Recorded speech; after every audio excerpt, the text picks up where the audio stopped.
Alright, so today I'm going to be doing a AC compressor on a Kia Sorento. First thing you got to do is remove this little shield. It's nothing but 10mm screws. There, and in the front there's one here. So there's 4 10mm. Get this out of the way. The main reason for that is so you can access the tensioner, which is already visible back here. So from here you can release tension off the belt and remove the belt off the AC compressor, which is located right here. So the tensioner is going to be 19mm right here. You can put a 19mm socket on there. I got a little extension. This is all 1/2 inch. I've got a long 1/2 inch ratchet, and you're going to go counterclockwise. When you go counterclockwise, it's going to release the tension, and then you can go ahead and grab the belt and slip it off the compressor.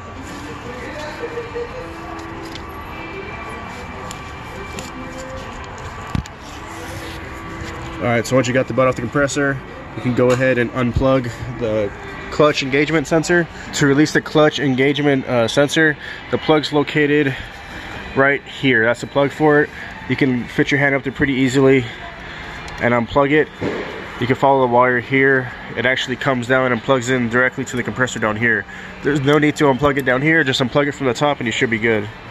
So from here, make sure that you don't have any freon in the system. It's depressurized, because from here we're going to start cracking loose the AC lines. It looks like it's 10mm. Here's a 10mm nut right here, and then the other one is a 10mm nut right there. So I'm going to go ahead and remove these AC lines, and then from there it's going to be time to actually unbolt the compressor, which is going to be 4 12mm bolts. One here, here, and there's going to be 2 on top in the same locations. Here's one right here, and then the 4th might be kind of hard to see, but it's right here. Alright, let's get to it. So I got the AC lines undone and kind of brought to the sides to be out of the way. And with these out of the way, you can get to the top 2 12mm bolts really easily. I just have a stubby 3/8 extension and a shorty 12mm socket, and you can put them directly on the bolts like so. I was able to get that one broken loose like that, and then this one like this. No special tools needed so far. So I've already got the bottom 2 broke loose, so now I'm just gonna remove the bolts by hand and see how difficult it is to actually drop it out of here, because there's not much room. I'm gonna see the best way to pull this compressor out of here is to actually pull out the bottom 2 bolts. You're gonna have to undo it completely, tilt it like I did, and pull them out so it comes below the subframe, or else the heads of the bolts will just back out directly into the frame and you won't be able to take them out. So now that I got it completely loose, I'm gonna see what's the best way to pull it out of here, because from the way it looks, it's not gonna fit here. Okay, so I weighed my options, and this is gonna be the easiest way to pull the compressor out.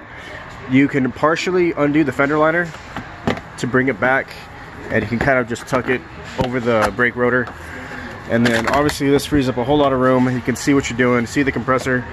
One more thing, this is a power steering line. You're gonna have to unclip it from the subframe here, and back here I just popped it out of the clip, and then just grab it and pull it out and tuck it under, because it is gonna interfere when it's where's it rest at?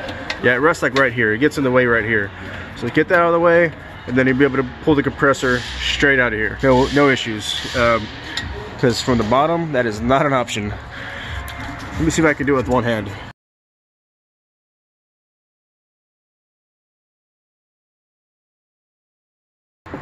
Okay, kind of hard with one hand.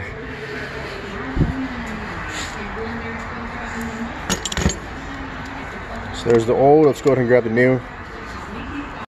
So I put them side by side, because it's always a good idea to make sure the new part matches the old. And at a first glance, it looks very similar. You know, the pulley setup, the mounting, the case, the locations of the ports, everything seems to match up. But there's one big difference that's going to make this not work. It's the harness and the location of the clutch activation sensor. On this one here, it goes directly into the clutch. This one here goes to the back of the compressor. So yeah, it has 2 different clutch systems. but the same case. So I'm gonna have to return this. I'll probably snap a picture of this, show my parts department, and hopefully get the rec compressor here pretty soon. Alright, so we finally got the rec compressor. It turns out it was easier just to get one straight from Kia, straight from the dealership, and sometimes that's just the way it's got to go. At the aftermarket, they're kind of generic, you know, like AutoZone, O'Reilly, whatever. They're kind of generic in what they sell. They sell what's the most most commonly used, and maybe the most commonly used compressor is the one with the external clutch. The other one before had the wires going to the back of the clutch, but this one, it doesn't have that kind of clutch. This spins constantly, and the wire goes into the back of the compressor, and it's like modulated internally. It basically controls the output electronically. There's no clutch to activate. It's just a totally different design. So it was actually cheaper than the parts store too, which is crazy. So the first thing you want to do is to be 100% sure it's got the right amount of oil. You can drain it, but if you trust, like this one's from the dealership, so it should be fine. But it should have come pre-lubricated, pre-filled with oil. That's why they have these caps on here. But if you don't trust it, you can drain it. You know, spin the pulley over, drain the oil, and then put some oil in here. And then also you can put some oil whenever you charge the system as well. So let's go ahead and get this thing installed. So installation is, you know, literally backwards of the way you pulled it out. Put it in through the side in this opening you created. Move this line out of the way. You got the line out of the way. So yeah, all the work is being done right here. Just go ahead and slide it in, and remember to get the bottom bolts in there, you're gonna have to rotate it. You're gonna have to slide the bolts in here and then position the compressor, or else you cannot get the bolts in there because the subframe's in the way.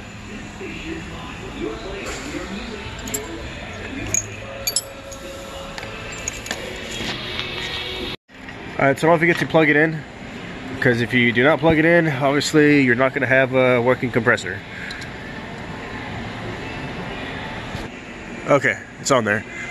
Now, only thing left to do really is reinstall the belt and hook up the AC lines. And while the lines are off, change the O-rings. You should always change the O-rings, clean these up as good as you can while it's apart. It would suck to have a freon leak for something that costs like $1. And your compressor should always come with new O-rings anyway. So do that now, don't forget. Okay, now that we got the belt back on there, we can go ahead and start reinstalling the liner that we peeled back to access the compressor. We can go ahead and clip in this power steering line, position it back where it was before we moved it out of the way. Yeah, I mean, just put the wheel back on, and then after this, we can just go ahead and charge it up with freon. Alright, so what I'm doing now is just pulling a vacuum. Usually do that for about 10 minutes. What that does is it helps make sure there's no leaks in the system.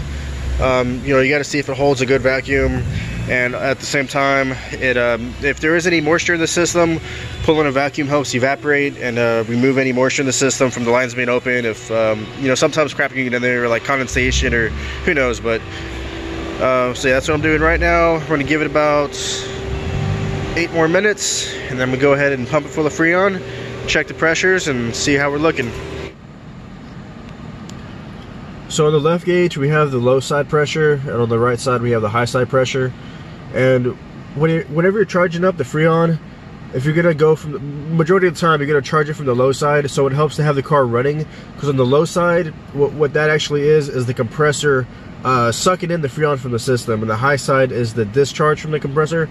So when the car's running with the AC on full blast and the compressor is trying to return or suck in the freon, it'll help draw in that freon as you're charging it. So I'm about to turn the car on, and what we should see here, the left needle should drop, should go counterclockwise as the compressor sucking in the freon, and the high side, the right gauge, should raise as it's discharging. And the good PSI on the low is somewhere around 35 to 40, and the high side should be roughly 200, but it will vary with humidity and temperature and, you know, things like that. So let's fire it up. Okay, it's gonna take a second for the compressor to actually engage. Okay, it's drawn in the freon, pushing it through the system. High side is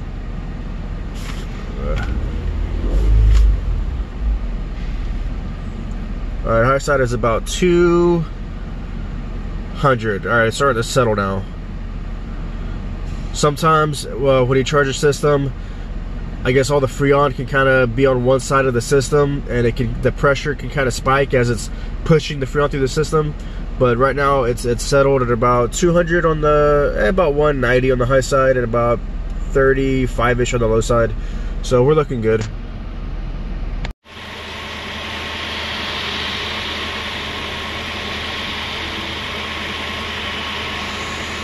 Alright, that's about it for this episode of Grease Smoke Repairs. If you liked it, please don't forget to like and subscribe. If you have any questions, comments, or a suggestion for a video, comment below, and I'll do my best to cover it and help you out. Thanks for watching.